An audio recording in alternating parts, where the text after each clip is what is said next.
Now let's try to see positivistic definition of law.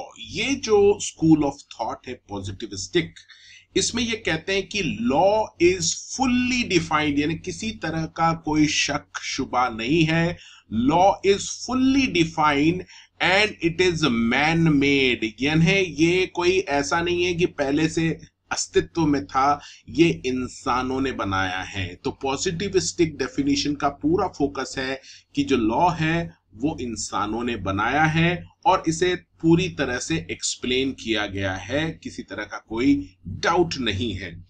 अब positivistic जो approach है उसमें ये कहते हैं कि ये जो अप्रोच है इसमें लॉ, जो नेचुरल लॉ है उसको एक्सप्लिसिटली डिफाइन किया जाता है। एक्सप्लिसिटली यानी एग्जैक्टली क्या है वो, एंड उसके बाद यहां पर कुछ सैंक्शंस लगाए जाते हैं इंसान के द्वारा, यानी मैन मेड लॉ के जरिए। अब मैं इसका एक जस्ट एग्जांपल देना चाहता हूं। जैसे कि आपको पता है नेचुरल साइंस, अगर आप देखें नेचुरल लॉ देखें तो दिन होता है, सुबह होती है, रात होती है, शाम होती है, और दिन भर में 24 घंटे होते हैं, ये हमने देखा है, ये सब नेचुरल है।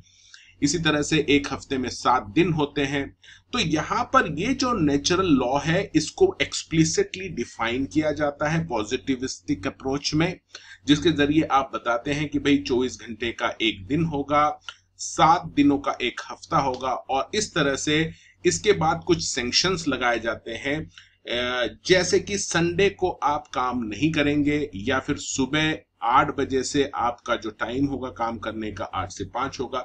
तो ये एक जस्ट मैंने एग्जांपल दिया है कि जो नेचुरल लॉज हैं उसको पहले क्लियरली डिफाइन किया जाता है एक्सप्लिसिटली, और उसके बाद कुछ सैंक्शंस लगाए जाते हैं इन पॉजिटिविस्टिक लॉ। ये जो पॉजिटिविस्टिक अप्रोच है इसमें एक प्रॉब्लम बहुत ज्यादा रहता है, रिकरिंग प्रॉब्लम है कि separation of law from moral law and natural law, यानी मॉरल और जो नेचुरल लॉ है उनको सेपरेट करना, ये इसका एक प्रॉब्लम है पॉजिटिविस्टिक अप्रोच का। ये जो सिस्टम है पॉजिटिविस्टिक अप्रोच, ये जो डेवलप हुआ है, ये legal thinkers of 18th and 19th century के जो थिंकर्स थे, जैसे जर्मी एंड जॉन ऑस्टिन, इन्होंने ये सिस्टम को डेवलप किया है लॉ का पॉजिटिविस्टिक अप्रोच। अब एज पर जो जॉन ऑस्टिन थे उनका कहना है कि law is aggregate of rule set by man as politically superior. जो पॉलिटिकली सुपीरियर है यानी कि किंग है, सवर्निंग है, वो कुछ रूल्स बनाता है, सेट ऑफ रूल्स बनाता है। किन के लिए बनाता है? बाकी की जो बची हुई जनता है उनके लिए बनाता है ये सेट ऑफ रूल्स, और इसे ही लॉ कहा गया है जॉन ऑस्टिन के द्वारा।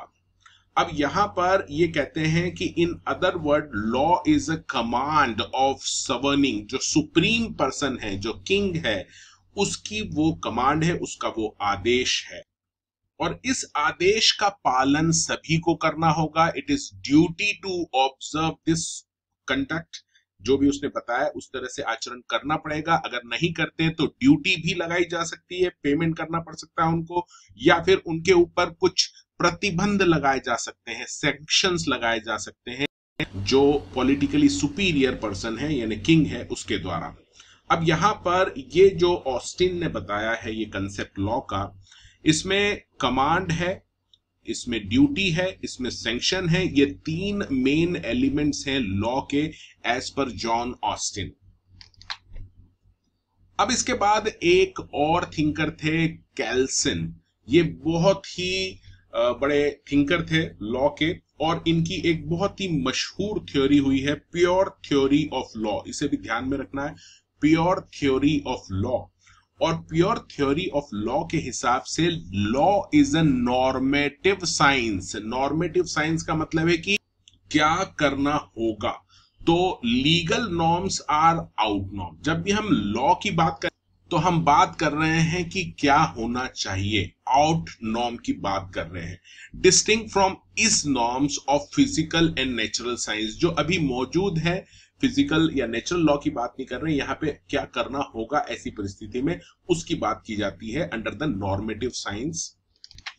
So as per Kelsen, law does not attempt to describe what actually occurs, but only prescribe certain rules.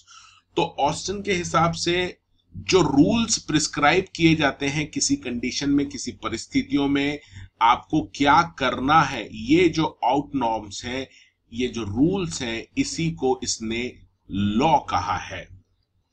Pure theory of law में एक बहुत ही इंटरेस्टिंग बात इन्होंने कही है कि ये जितने भी नॉर्म्स आप बनाएंगे, यानी जितने भी रूल्स आप बनाएंगे, वो अपनी जो पावर्स हैं वो सारी पावर्स डिराइव करेंगे ग्रिड नॉर्म से, यानी ग्रिड नॉर्म से वो अपनी पावर्स डिराइव करेंगे. अब ये ग्रिड नॉर्म्स क्या होते हैं? ग्रिड नॉर्म्स का मतलब होता है वो बेसिक नॉर्म्स, ऑर्डर्स या रूल्स जिनके बेसिस पे वो पूरा लीगल सिस्टम वर्क करेगा. तो ये आपका एक बेसिक नॉर्म्स हो गए जिनको हम बोल रहे हैं ग्रिड नॉर्म्स, यानी रूल्स हो गए, बेसिक रूल्स आप बोल सकते हैं इनको. और इसके बेसिस पे अब आप बाकी के सारे जो रूल्स है, कानून है, कायदे हैं, वो बनाते जाएंगे. तो इसका एक एग्जांपल अगर हम देखें तो हमारा जो बेसिक है वो कॉन्स्टिट्यूशन है. इंडिया का जो बेसिक कानून, सबसे सुप्रीम लेजिस्लेशन जिसे बोला जाता है, वो कॉन्स्टिट्यूशन है, जिसको हम ग्रिड नॉर्म्स बोल सकते हैं. और फिर इसके बेसिस के ऊपर हम अलग अलग नॉर्म्स बनाते जाते हैं, अलग अलग रूल्स और एक्ट्स बनाते जाते हैं. If you are preparing for any of these, you can subscribe this channel. Or if you want to get a detailed knowledge on these subjects, then you can subscribe this channel. Or you can contact me on my WhatsApp number.